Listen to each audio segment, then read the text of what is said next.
todos e todas, bem-vindas, bem-vindos a mais uma aula do projeto Literatura e Vestibular do Programa de Pós-Graduação em Literatura e Crítica Literária da PUC São Paulo. Eu sou Maria de Jesus, professora da rede pública e mestranda do programa, e a nossa aula de hoje é sobre o livro Angústia, de Graciliano Ramos, e será ministrada pela Amanda Lacerda de Lacerda. A Amanda é mestra em Literatura e Crítica Literária pela PUC São Paulo, onde desenvolveu uma pesquisa sobre a relação entre literatura contemporânea e ditaduras latino-americanas, e atualmente coordena o grupo de estudos Literatura e Ditaduras. É professora de literatura, análise linguística e redação na rede privada de ensino paulistano desde 2010 e integra a coordenação do Cursinho Popular Construção, situado em Americanópolis, na periferia da Zona Sul de São Paulo. Amanda, boa noite. Boa noite, Maria. Obrigada pela apresentação.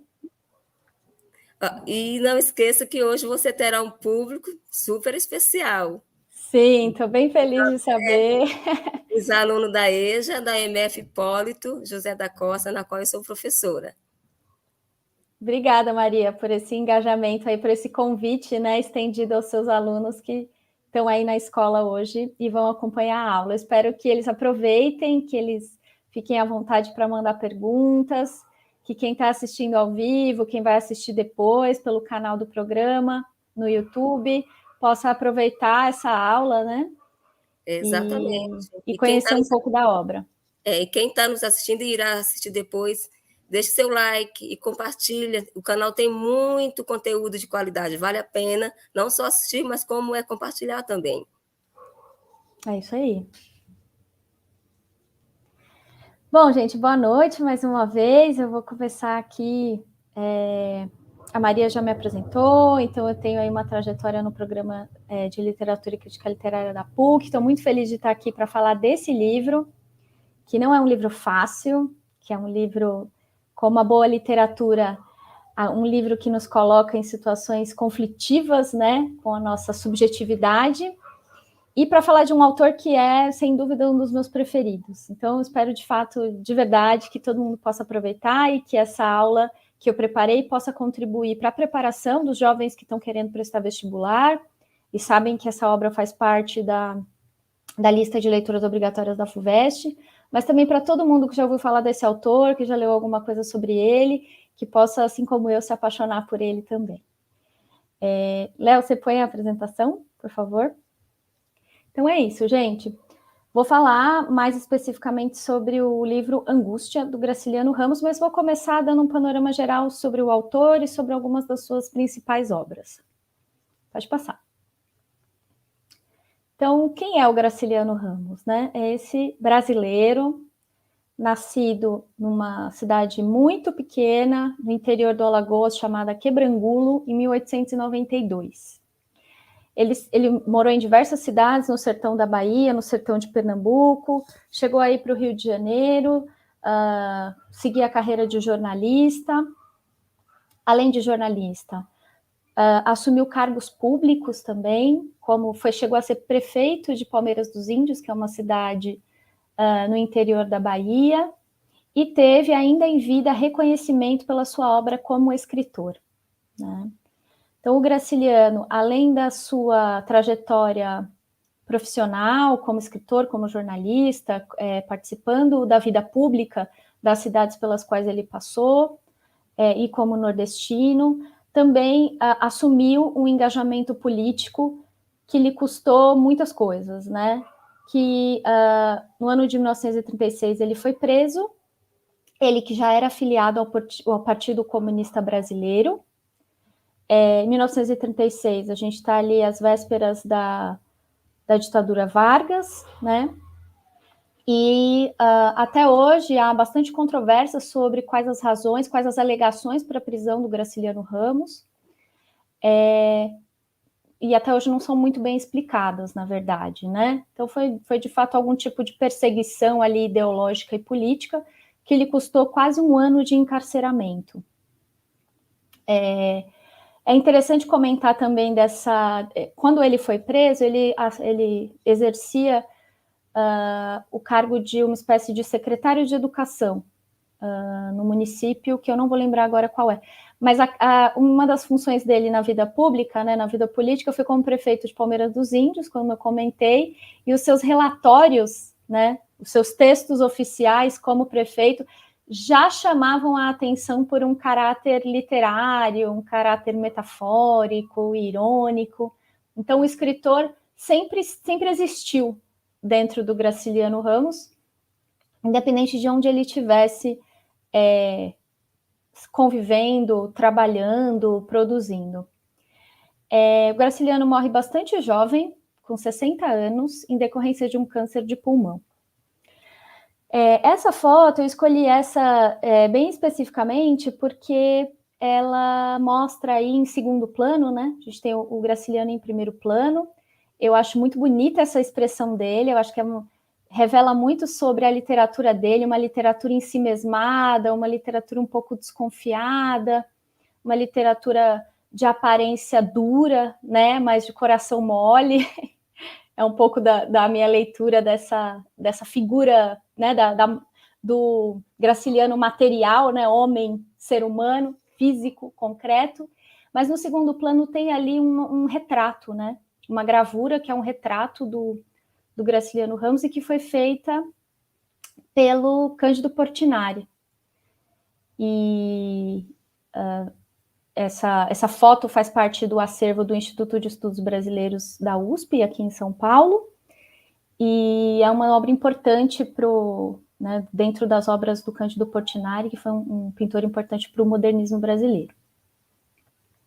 Pode passar, Léo. Então, entre as principais obras do Graciliano, eu coloquei o que eu considero que constitui uma trajetória para a gente chegar até o Angústia, né? O que vem um pouco antes e aonde ele chega logo após o Angústia. Claro que a obra do Graciliano é muito mais vasta do que isso. Ele produziu, inclusive, literatura juvenil, literatura infantil. Então, eu fiz mesmo um recorte do que vocês estão vendo aí. Na verdade, o recorte que eu fiz para amparar o contexto em que o Angústia surge. Então, o primeiro romance do Graciliano é de 1933 e se chama Caetés. Logo na sequência vem um outro romance chamado São Bernardo. Aí, então, em 36, ele publica o romance Angústia. O romance Angústia ele é escrito enquanto o Graciliano está preso, né? Aquela perseguição que ele sofreu e foi encarcerado, como eu estava comentando agora no slide anterior. E ele é publicado ainda com o Graciliano preso. Né?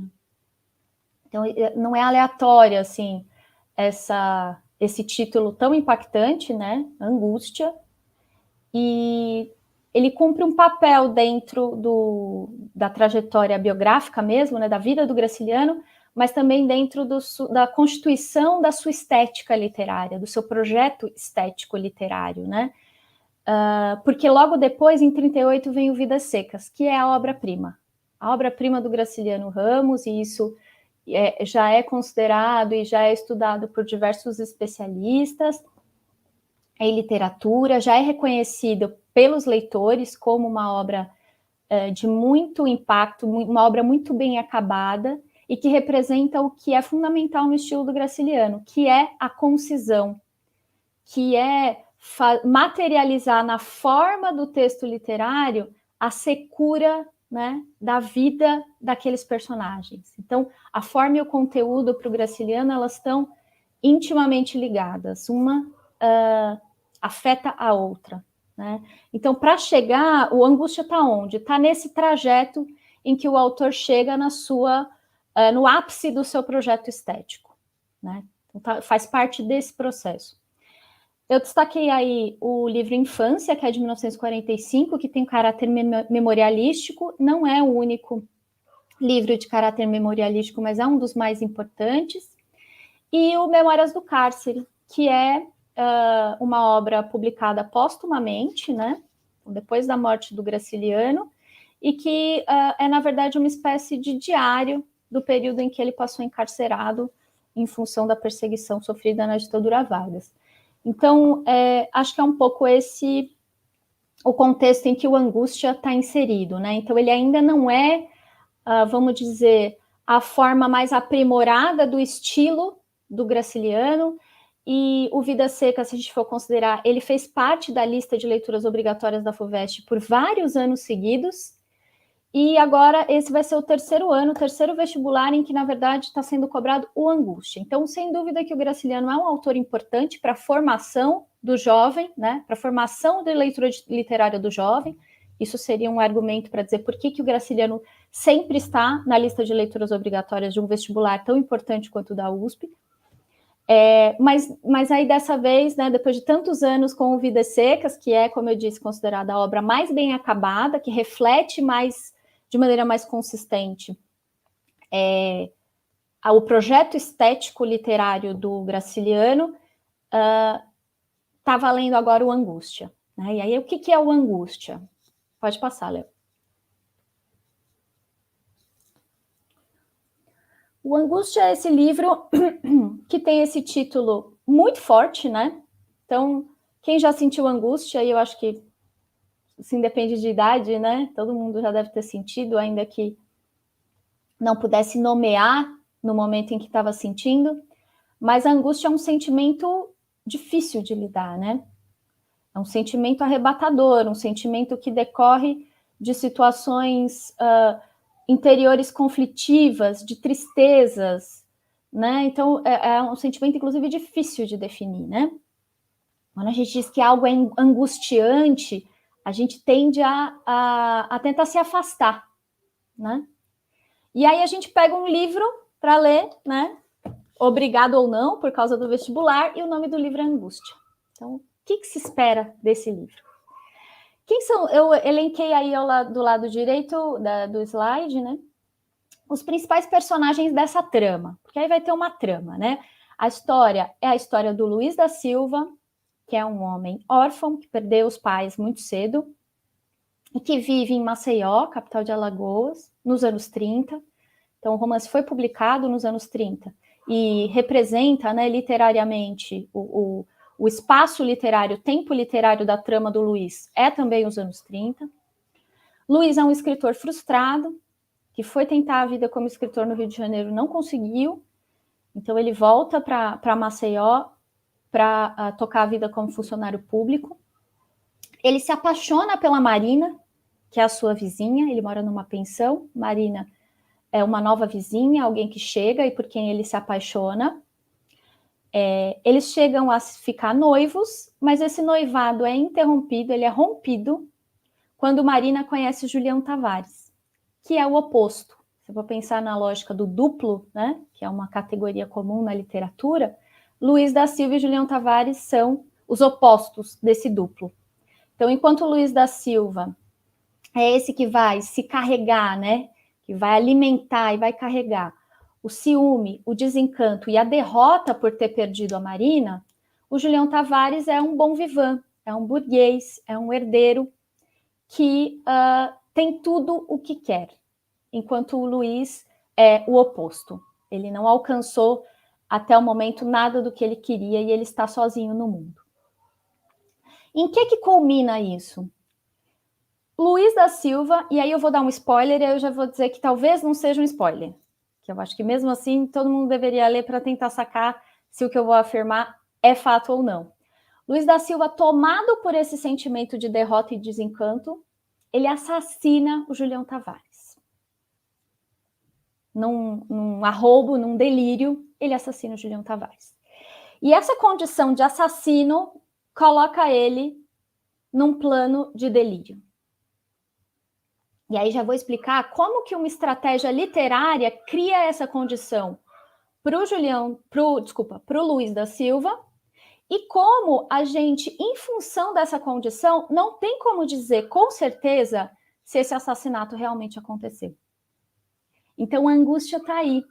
A condição do Luiz é angustiante e a incerteza sobre o rumo que ele vai tomar diante desse crime, que a gente nem sabe se realmente aconteceu, é o texto que precisa dá as pistas para a gente e ele não dá pistas seguras, ele dá indícios, é isso que gera angústia. Então, é a angústia do Luiz, que está no texto, mas é também a angústia da gente lendo, porque a gente acha que está entendendo e aí a gente percebe que está mais ou menos. E aí a gente continua lendo e entende um pouco mais, mas recua. Né? Então, esse movimento ativo, né, ao longo da leitura é muito forte. E ele pode gerar ali alguma coisa parecida com a angústia. Talvez não em nós, mas no acesso à angústia, né, acessando a angústia que o Luiz experimenta. Pode passar, Léo.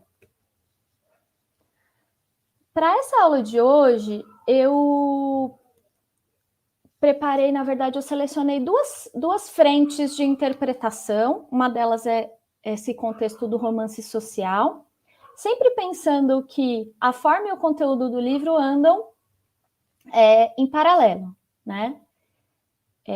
E se entrecruzam em diversos momentos. Então, é muito comum dizer que a literatura do Graciliano Ramos, assim como a de outros autores dessa mesma época, né, dos anos 30, da terceira geração do modernismo, ou a geração de 30, compõem uma literatura regionalista. Primeira coisa, a gente precisa tomar cuidado com o uso dessa classificação e dessa expressão, porque a literatura, chamar de literatura regionalista, pressupõe que é uma literatura feita em uma determinada região e sobre uma determinada região.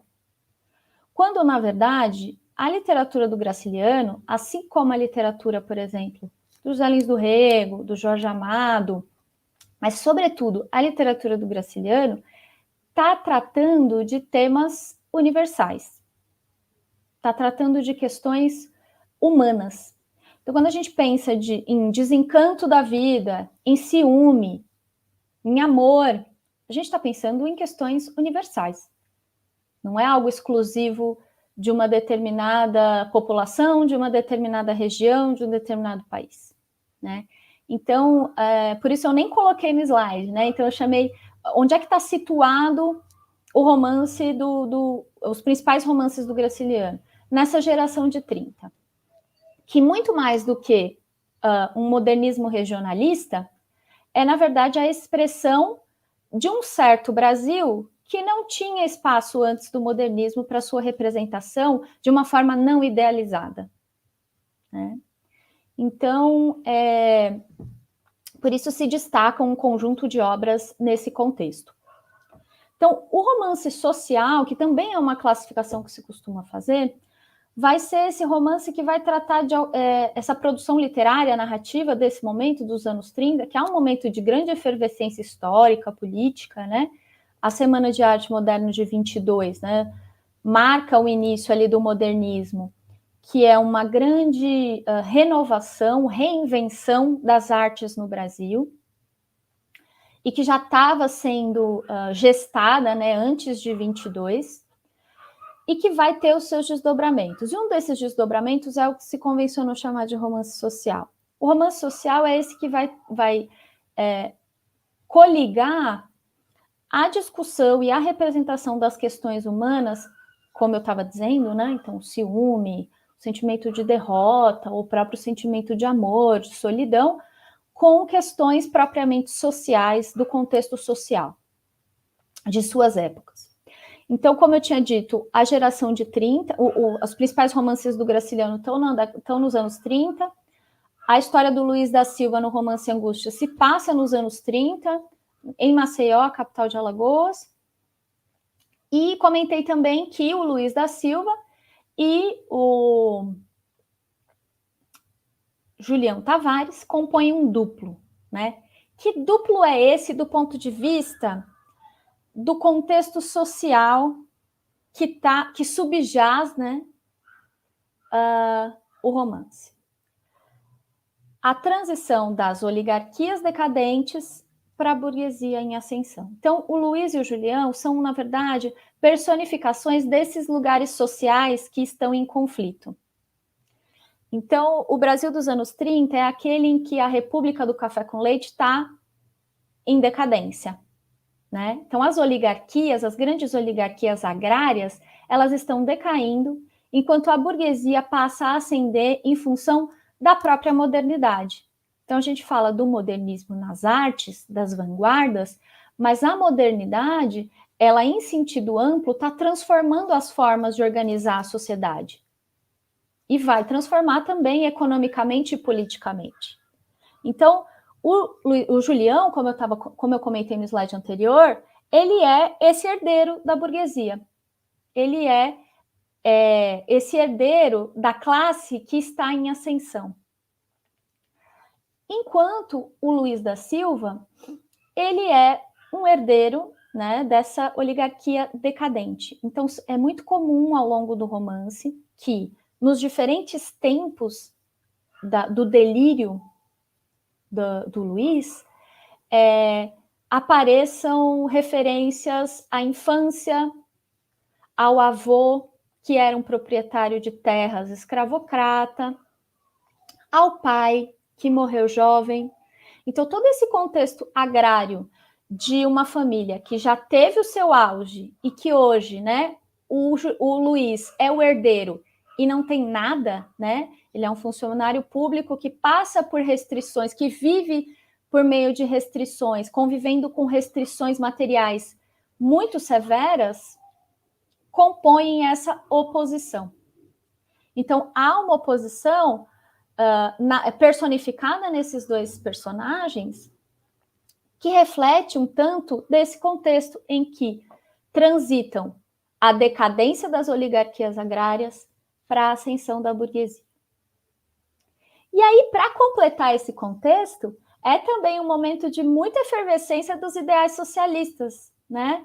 Então, em 17, a Rússia passou pela Revolução, todo o ideário socialista e comunista passa a ser divulgado de maneira mais contundente, né? Considerando que há uma experiência de possibilidade concreta de colocar o socialismo para construir o comunismo, né? Pensando no exemplo da Revolução Russa, e os partidos comunistas se espalham em vários países, né? Também, inclusive, na América do Sul. Então, como eu tinha comentado, né, na biografia e isso é um fato, né, na biografia do Graciliano, ele foi ele foi filiado ao Partido Comunista Brasileiro. Então, também aparece no romance trechos em que há, de maneira indireta, porque não é o Luiz que passa por isso, uma certa perseguição de pessoas que se identificam com as ideias socialistas. Então, a lógica do romance social é um pouco isso. Quem é o socialista que vai ser perseguido, né? Ou ridicularizado, ou minimizado, ou subalternizado no romance? É o Moisés. Moisés, que é um dos poucos amigos que o Luiz tem e que frequenta com ele um café. Então, eles se encontram para conversar, para ler jornal, e é nessas conversas que aparece, por meio da fala do Moisés, uma referência à adesão a esses ideais socialistas que vão ser perseguidos. Pode passar, Léo. Eu trouxe um trecho para ler para vocês, para comentar um pouco de como o Luiz, né, vai enxergar essas questões do contexto social, especificamente sobre a questão dos ideais socialistas, né? Então ele diz: proletários, univos, que é uma frase, está entre aspas, inclusive, né? Porque é uma frase bastante conhecida do Manifesto Comunista. E aí ele continua: isto era escrito sem vírgula e sem traço a piche. Ele está fazendo referência a ter lido essa frase num muro, em uma determinada cena do romance. Que importavam a vírgula e o traço? O conselho estava dado sem eles, claro, numa letra que aumentava e diminuía. Talvez a datilógrafa dos olhos agateados morasse por ali, num dos becos que iam ter à rua suja. Escondida num quarto escuro, a datilógrafa dos olhos agateados ocupava-se em bater na máquina um boletim subversivo. Um irmão decoraria dele a frase mais incendiária, que seria copiada a carvão no muro de uma igreja de Arrabalde. Aquela maneira de escrever, comendo os sinais, indignou-me. Não dispenso as vírgulas e os traços. Quereriam fazer uma revolução sem vírgulas e traços? Numa revolução de tal ordem, não haveria lugar para mim. Mas então, não sei se está perceptível aí, mas eu destaquei essa última frase, né? Numa revolução de tal ordem, não haveria lugar para mim. Ele está, quando ele diz que essa revolução de tal ordem, ele está fazendo uma referência a essa escrita que não leva em conta a vírgula e o traço. Basicamente, a pontuação. E aí tem uma primeira figura de linguagem importante, né? Que é a metalinguagem. Então, ele está falando sobre a linguagem, a reflexão dele passa pela lógica da linguagem dentro de um romance. Então, a gente tem um primeiro caráter metalinguístico.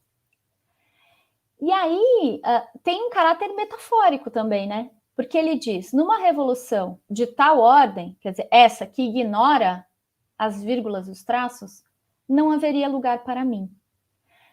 O que essa frase leva a pensar? Primeiro, qual é o lugar do Luiz dentro desse ideário de revolução? Porque não é o único trecho em que ele rechaça essa ideia de revolução no Brasil. Quando nos diálogos com o Moisés. Ele acha que o Brasil não tem condições de gestar, né, de construir e de fazer eclodir essa revolução. Ele é um desencantado, né? Um desencantado da vida e do mundo. Mas é interessante que nessa frase, metaforicamente, a gente pode se perguntar, qual é o lugar do Luiz, então? E mais, metaforicamente, o que é essa vírgula e esse traço? Né? Ele está falando de linguagem, mas a gente poderia transpor para outras imagens, né? Por exemplo, pensar que o Luiz, como um trabalhador pobre, né? Ele é, segundo a teoria, a classe que pode criar a revolução. Mas ele está, de tal maneira, alheio a essa condição social que ele é incapaz de refletir sobre isso, que ele não tem lugar nessa reflexão. Acho que pode passar, Léo. Então, percebam que o romance social, ele está sendo representado aí pela subjetividade do Luiz, né? Então, é uma reflexão que o Luiz faz a partir de uma frase pichada no muro que remete ao Manifesto Comunista, e que nos conduz ou nos possibilita a pensar a sociedade daquele momento. Beleza. Então, acho que o romance social é um pouco isso. Aí, a segunda frente de leitura que eu pensei para essa aula de hoje foi o que eu chamei aí de abordagem psicológica. Então, basicamente, quais vão ser os recursos propriamente literários que a narrativa vai convocar para conseguir construir essas reflexões do Luiz, esse estado de desencanto, esse delírio sobre um assassinato, que a gente não sabe se realmente aconteceu ou se foi só um delírio mesmo, e essas interligações com a lógica da sociedade. Então, isso é outra problematização do romance regionalista. O romance regionalista é também, dentro dessa classificação, geralmente associado à ideia de representar uma região, né? Como se a abordagem psicológica fosse uma exclusividade de escritoras, por exemplo, como a Clarice Lispector. Então, essas caixinhas que às vezes a gente vai colocando as obras não podem nos limitar no modo como a gente lê as obras, né? Então, há uma abordagem psicológica muito intensa na condição do Luiz. E ainda há, né? E há também uma reflexão, uma representação sobre o contexto social. Então, pensar que essas duas possibilidades não possam andar juntas é um equívoco. No Angústia, a gente vê que elas são possíveis juntas, né? Então, efetivamente, quais são os recursos próprios da literatura que vão conseguir criar essa condição de angústia do Luiz? Primeiro, o narrador em primeira pessoa, o monólogo interior. Então, essa é uma história que a gente conhece, né? A história do Luiz é uma história que a gente conhece pelo próprio Luiz. Então, é uma história completamente enviesada, vamos dizer assim. É uma história que nos é contada de modo unilateral. Se a Marina fosse contar essa história, certamente ela seria diferente. Ela seria contada de um jeito diferente. Se um narrador onisciente fosse contar essa história, seria uma terceira história, né? Então, a primeira questão importante aí sobre essa abordagem psicológica é que a gente conhece a história do Luiz por ele mesmo. Outra questão importante é o fluxo de consciência e os tempos que se entrelaçam. Então, se a gente está conhecendo a história do Luiz pela perspectiva do Luiz, é quase como se a gente fosse convocado a mergulhar na consciência do Luiz. E dentro da consciência dele, as coisas não são lineares, como dentro de nenhuma consciência, né? Quando a gente não pensa de maneira linear. A gente pode organizar o pensamento. Mas pensa no contexto e na condição do Luiz. Num profundo sentimento de derrota, de abandono, de solidão, de ciúme, né? De raiva. Ele sente muita raiva do Julião Tavares, e isso ele vai expressando por meio das reflexões e dos pensamentos. Então, o fluxo de consciência é esse mergulho que o texto provoca em nós, para dentro do pensamento do Luiz, por meio dos tempos que se entrelaçam. Então, às vezes, não é de uma parte para outra, de um capítulo para outro, é de um parágrafo para o outro que a gente começa a perceber que ele passou de uma memória da infância, por exemplo, do dia em que ele estava no velório do pai, para no parágrafo seguinte dizer algo escabroso sobre a Marina e sobre como ela foi capaz de deixá-lo. Então, tem uma lógica dos tempos que favorece a elaboração desse fluxo de consciência, simulando no texto literário o que é uma desordem, um desarranjo interior. O Luiz ele está desencantado do mundo, ele está perdido, ele está vivendo um desarranjo interior, e a gente vê isso por meio da subjetividade e da autoanálise dentro do pensamento dele, dentro da sua própria consciência e das suas reflexões. Uma coisa importante sobre o tempo, né? Mas ele esteve, aí vocês podem me perguntar, ele esteve sempre em condição de delírio, em condição de desencanto e desarranjo interior desde o início do livro? Não. Porque, vejam bem, quando ele conheceu a Marina e ficou noivo dela, quer dizer, pode ser que ele tivesse uma condição de mais alegria, de prazer, né? Então, como é que, mesmo sabendo que isso é uma das partes do enredo, como é que ele está sempre delirando o livro todo? Porque há uma quebra temporal. O livro começa com o Luiz nos contando que assassinou o Julião Tavares. E aí a gente não sabe como isso aconteceu. O que narrativamente vai acontecer? Ele vai contar que assassinou o Julião Tavares, mas ele depois vai voltar para o início. Esse início que é o contexto em que ele conheceu a Marina. E ele só vai assassinar o Julião Tavares efetivamente porque ele entra num looping tenebroso de ciúmes, de sentimento de subserviência, de raiva. Então, é essa quebra temporal que, estrategicamente, na forma do livro, faz com que todo o livro seja um grande delírio. E é por isso que eu falei que eu dei o spoiler, mas pode ser que não seja um spoiler, porque se eu for reler, pode ser que eu fique, ao final, mais segura de, não é possível, ele estrangulou o Julião Tavares. Não tem como, olha aqui nesse trecho. Isso aqui não pode ser só delírio dele. Mas outros leitores podem elaborar outros argumentos, porque a questão é essa. É mais, o que importa mais não é saber se ele matou ou não matou, é saber se, na verdade, experimentar esse desarranjo interior que é vivido pelo Luiz da Silva. E aí eu deixei para comentar por último que tem um dos itens aí, a deformação expressionista do olhar. Então, a literatura, as imagens que o Luiz da Silva vai criando no seu próprio pensamento, seja para descrever o assassinato, seja para contar sobre como a Marina estava vestida quando eles se conheceram, como ela mexia nas rosas do jardim quando eles se conheceram por serem vizinhos, seja para descrever um trecho belíssimo e tristíssimo, quando ele descreve o velório do pai, a partir da imagem dos pés do pai. Então, tudo isso é construído dentro do delírio, como eu tinha comentado agorinha. E aí esse delírio deforma a imagem. Então, essa imagem que a gente acessa por meio do olhar do Luiz é uma imagem deformada.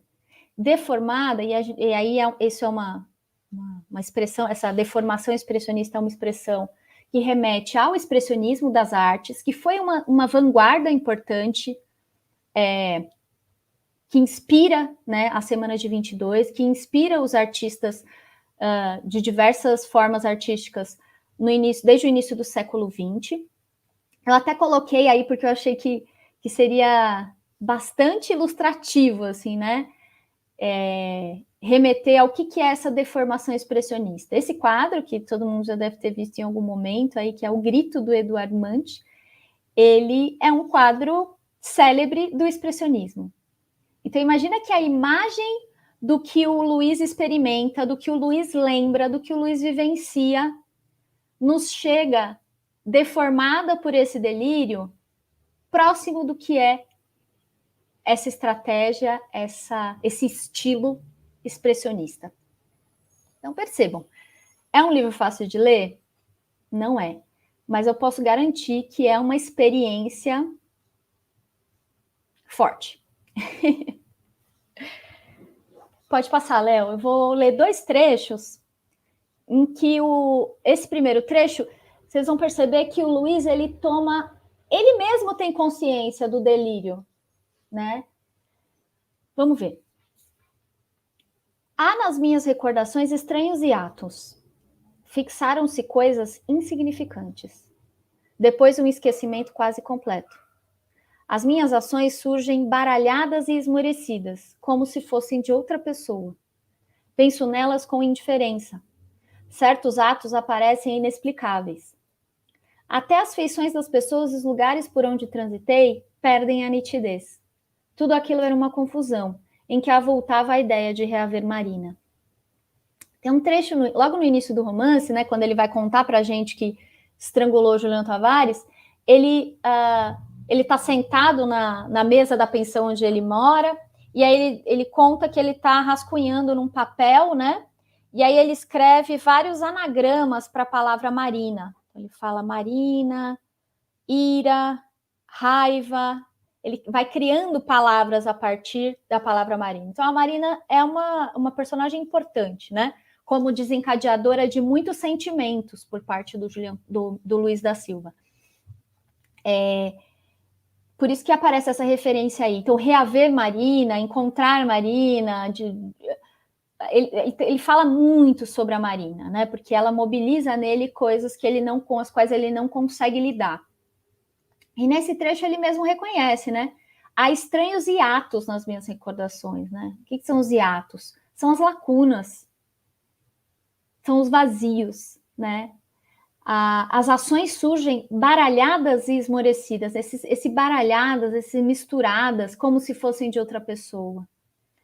Pessoas e lugares onde transitou perdem a nitidez. Perder a nitidez é basicamente expressionismo, né? Em que a gente percebe qual é a imagem, mas não pela nitidez. Talvez pela textura, talvez pela cor, ou por várias coisas misturadas, mas não pela nitidez. Então, esse é um trecho em que ele mesmo, né, como eu disse, narrando em primeira pessoa, demonstra que segue num estado de delírio e de confusão e de desarranjo interior, subjetivo. Pode passar, Léo. Vou ler mais um trecho, então. esse, Léo. Será que é no próximo? Deixa eu ver. Tem um outro trecho aí?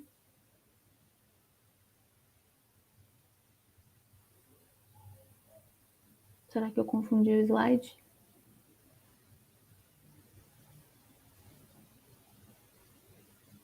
Ah, é.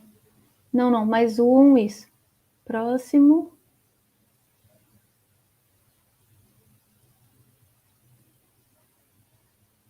É esse, perfeito.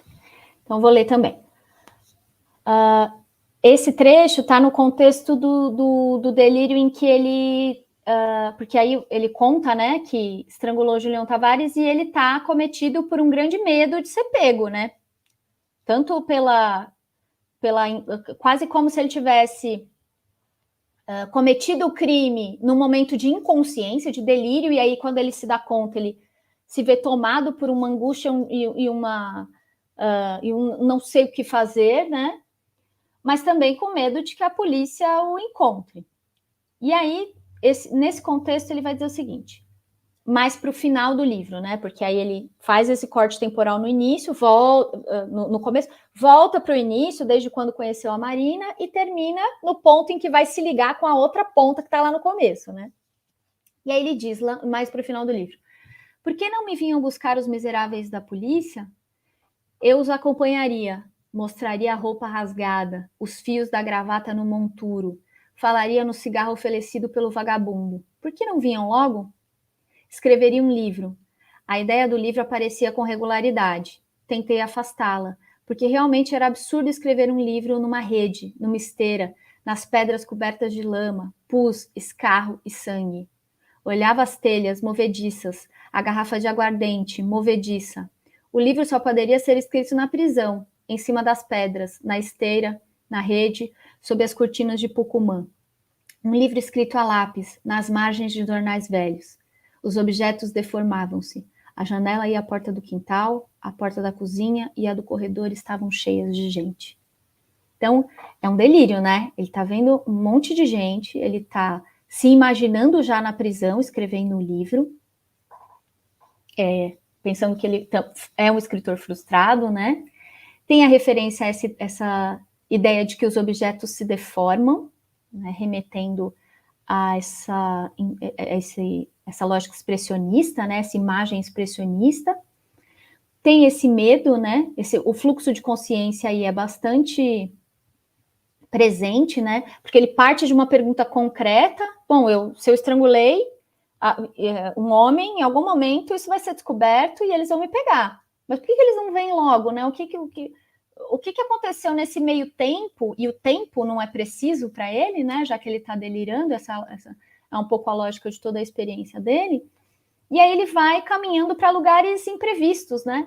Então, dessa angústia sobre não ter sido pego, ele diz, eu vou me entregar, eu os acompanharia. E aí, na sequência, ele já diz, olha, eu escreveria um livro.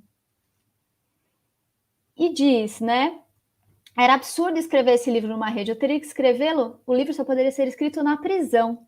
Então, tem uma referência biográfica também, né? Como eu comentei, o Angústia é escrito enquanto o Graciliano está preso, né? Por razões, obviamente, diferentes do Luiz, que é um personagem de um romance, enfim.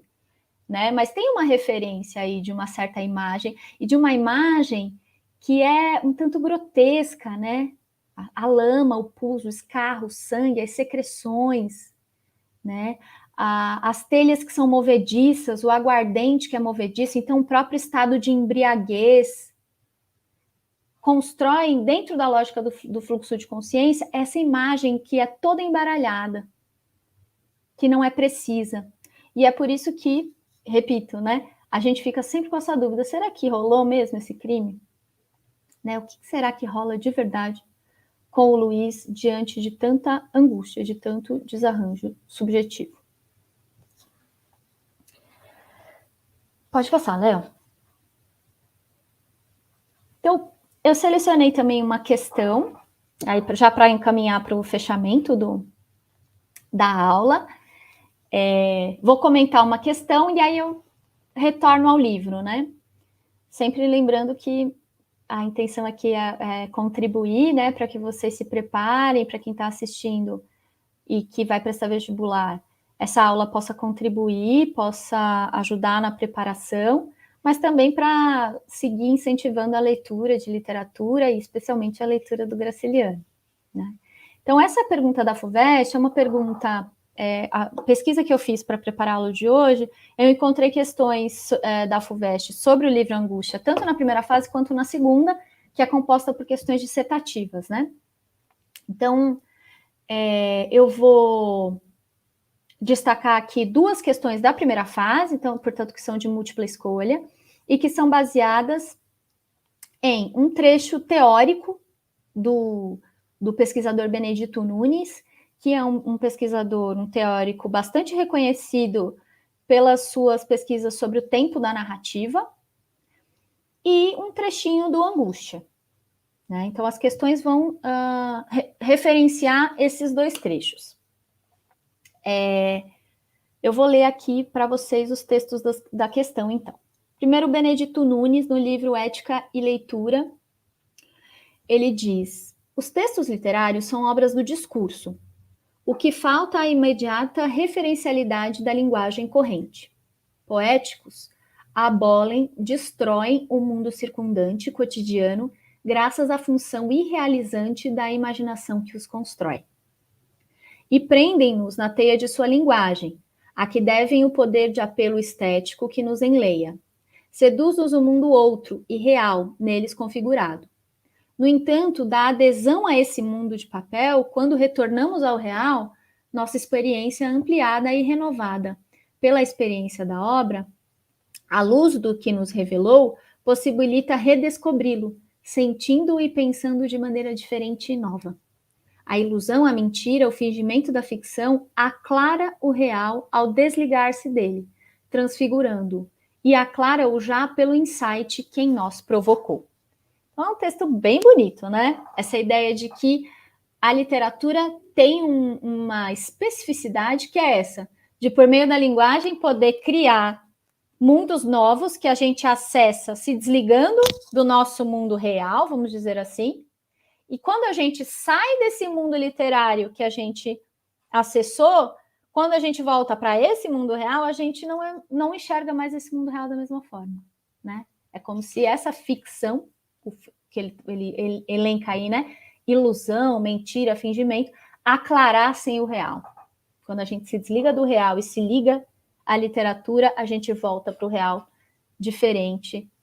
A gente pode enxergar o real de forma mais clara. Isso é basicamente o que ele está dizendo aí no trecho, né? E o trecho do Graciliano é um pedacinho do romance. O Luiz da Silva narrando, né? Primeira pessoa. O que eu precisava era ler um romance fantástico, um romance besta, em que os homens e as mulheres fossem criações absurdas, não andassem magoando-se, traindo-se, histórias fáceis, sem almas complicadas. Infelizmente, essas leituras já não me comovem. Então, tem aí um desencanto por parte do Luiz, inclusive com a literatura, né? Então, ele não consegue mais fazer esse mergulho que o Benedito Nunes estava comentando ali no texto que eu li agorinha, né? Esse mergulho para dentro da literatura, né? Desse deslocar-se, é algo que o Luiz não consegue mais fazer. E ele procura formas para substituir isso, né? Ele fala, eu quero um romance besta, eu queria poder acessar esse outro mundo para voltar para o mundo real mais aclarado, né? Mas esses romances, né? Eles já não me comovem. Então, percebam o estado de angústia mesmo, né? Que percorre o olhar desse personagem. Mas vamos ver o que a FUVEST pergunta, né? Então, tem 2 trechos bem bonitos, já valeriam só pela leitura, mas quem está lendo está fazendo uma prova de vestibular, então não é que seja fácil, né? Mas, enfim, ficou aprendizado. A primeira pergunta é a seguinte: o argumento de Benedito Nunes em torno da natureza artística da literatura leva a considerar que a obra só assume função transformadora se... E aí a resposta correta é a letra C, que diz: instiga no leitor uma atitude reflexiva diante do mundo. Que é esse aclarar que a literatura pode gerar pode criar como transformação, né? Como função transformadora. Então, a gente acessa a literatura, se desloca desse mundo, mas quando volta para ele, depois de lido o texto literário, volta transformado, né? Vamos só passar rapidamente pelas outras alternativas para dar uma olhada por que elas não estão corretas, né? Então, na A diz, assume função transformadora se estabelece um contraponto entre a fantasia e o mundo. Não é bem contraponto, né? Essa, na verdade, é o contrário. Então, o problema dessa questão aí é a palavra contraponto, desse item, né? Não poderia ser a A. Letra B, utiliza a linguagem para informar sobre o mundo? Informar também não é o mesmo que transformar, né? Que recriar. Porque, na verdade, é o que a literatura está fazendo por meio da linguagem, quando a gente acessa a história do Luiz, começando a ler o Angústia, não é acessar informações, é acessar um outro tipo de realidade, né? Por isso que o fluxo de consciência faz sentido dentro da lógica da forma do texto, para que a gente possa não só saber que ele está em delírio, mas sentir alguma parcela desse delírio, né? Então, informar é a palavra problemática aí na letra B.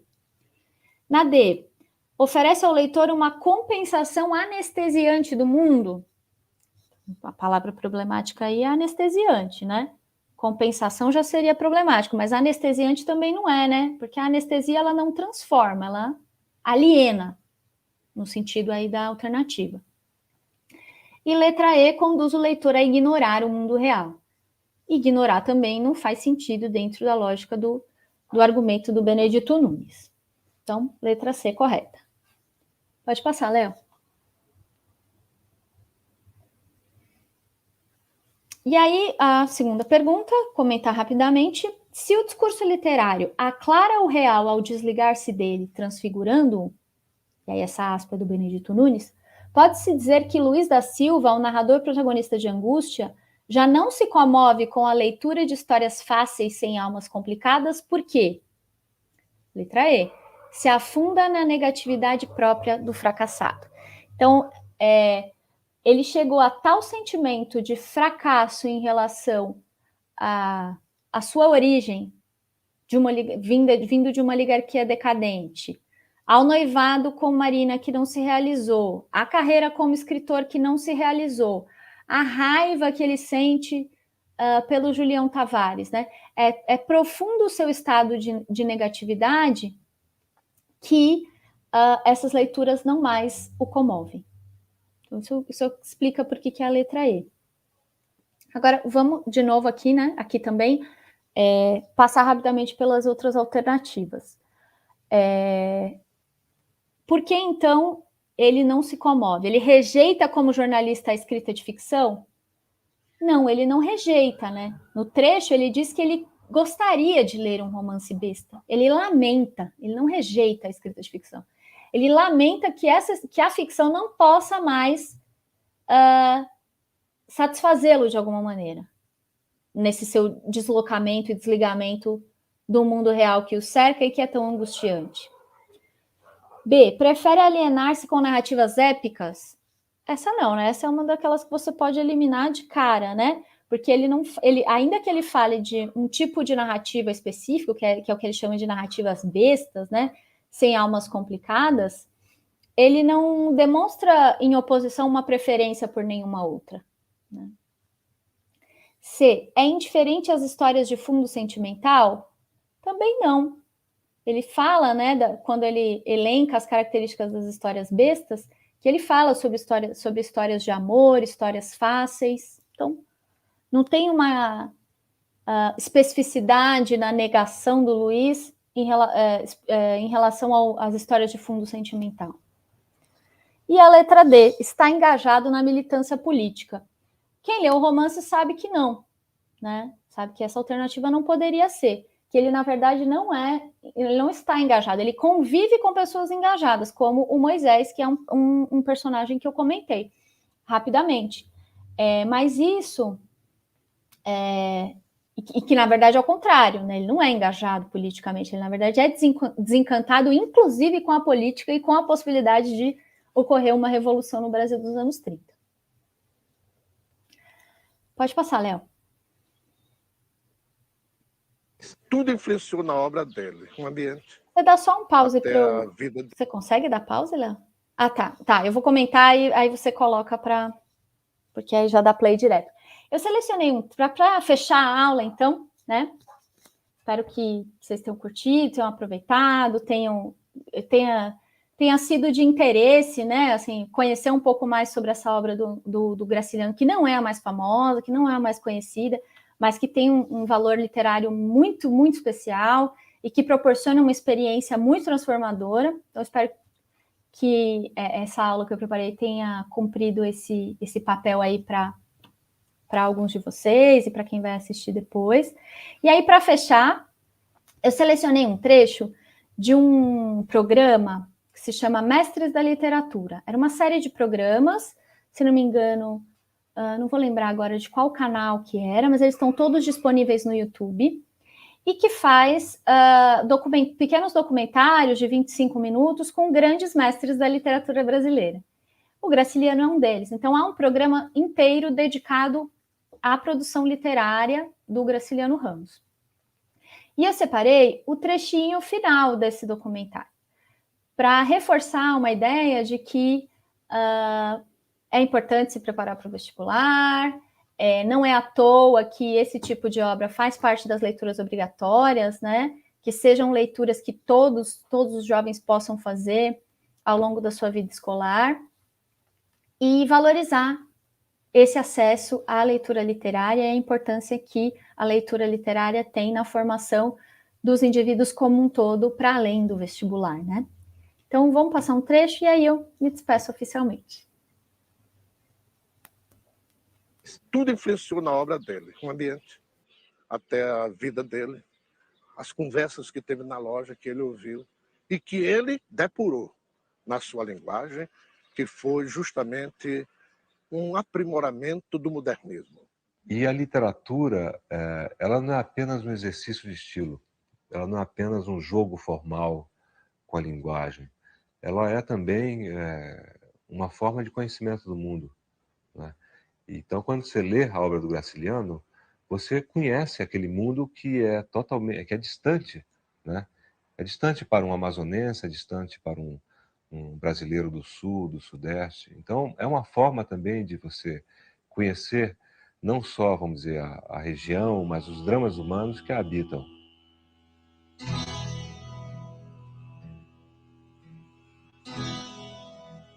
O mundo da linguagem, na obra do Graciliano, é também o mundo, vamos dizer, de um certo Brasil, né? Geográfico, social, econômico, né? Humano. E isso é fundamental para o jovem brasileiro. Ele conheceu o seu país através da literatura. É um conhecimento que se dá pelo prazer da leitura. Não há coisa melhor para um jovem.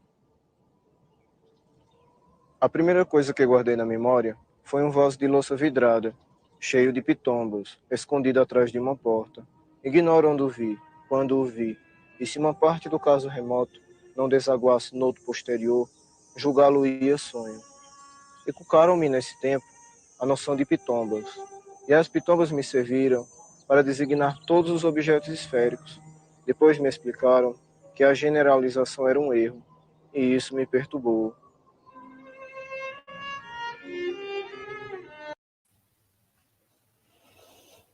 Bom, de novo, obrigada para quem está aí. Espero que todo mundo possa aproveitar, quem for assistir depois. Eu acho que tem uma fala importante, né? Eu pensaria uma questão importante que traz o Milton Ratum, que é um entrevistado do documentário, tão jovem ainda, né? Vocês veem que não é um documentário muito recente, mas que faz um panorama muito interessante sobre a obra do Graciliano, principalmente o Vidas Secas, né? Como eu comentei, como obra mais bem acabada. E o Milton Ratum, que é também um escritor brasileiro muito importante, ele vai dizer que a literatura não é só um exercício de estilo, ela é uma forma de conhecimento. E ler o Graciliano é poder acessar uma série de conhecimentos do mundo e de mundos que podem aparentemente ser muito alheios aos nossos, mas que também dizem muito sobre nós mesmos, né? quando a gente acessa a possibilidade de conhecer esses mundos. Então, acho que é isso. Obrigada, esses são os meus contatos e valeu. Nossa, muito bom, Amanda. Obrigada, Maria. Eu gosto do Graciliano Ramos, né? Eu li Vidas Secas, São Bernardo Caetés. Essa eu ainda não li, eu falei, gente, terei que ler essa. É isso aí, Maria. Muito boa a aula, e para o aluno que vai prestar vestibular, é excelente, mesmo para quem não vai prestar para conhecimento, para instigar, para aguçar o olhar para a literatura, vale muito a pena. Parabéns. Sim, sem dúvida. Eu estava aqui, gente, acho que eu ficaria mais tempo. Imagina, querida, obrigada pela presença. Tá. Perguntas, eu não sei se eu tenho, aqui não dá para eu ver. Mas acho que se tivesse, acho que o Léo teria passado para você. Acredito que sim. Então, Tem alguns comentários. Mais uma vez, pessoal, eu peço quem assistiu, quem ainda vai assistir essa aula, vai ficar, porque a aula fica disponível no YouTube. Assista, compartilhe, vamos compartilhar conteúdo de qualidade. E tem muito mais. Essa aula é só uma provinha da vastidão de conteúdos que temos no canal. Não é isso, Amanda? É isso mesmo, recomendo. Faço minhas as suas palavras, Maria. Muitos colegas muito qualificados falando sobre no projeto Literatura Vestibular, mas também uma série de outros eventos promovidos pelo programa. Aproveitem. Muito rico e muito bem diversificado para crianças, jovens e adultos. Tá? Então, pessoal, e já convido para que vocês assistam a nossa próxima aula daqui a 15 dias. Mais ou menos que dia 15, né? Não lembro com precisão. Dia 15, isso mesmo. Dia 15. Então, dia 15, esperamos nós do programa e do projeto Literatura Vestibular, esperamos vocês na nossa próxima aula, dia 15 de setembro, às 19 horas. Então, acho que é isso, né, Amanda? Muito obrigada. É isso. E até a Obrigada, Maria. Até lá. Tchau. Tchau, tchau.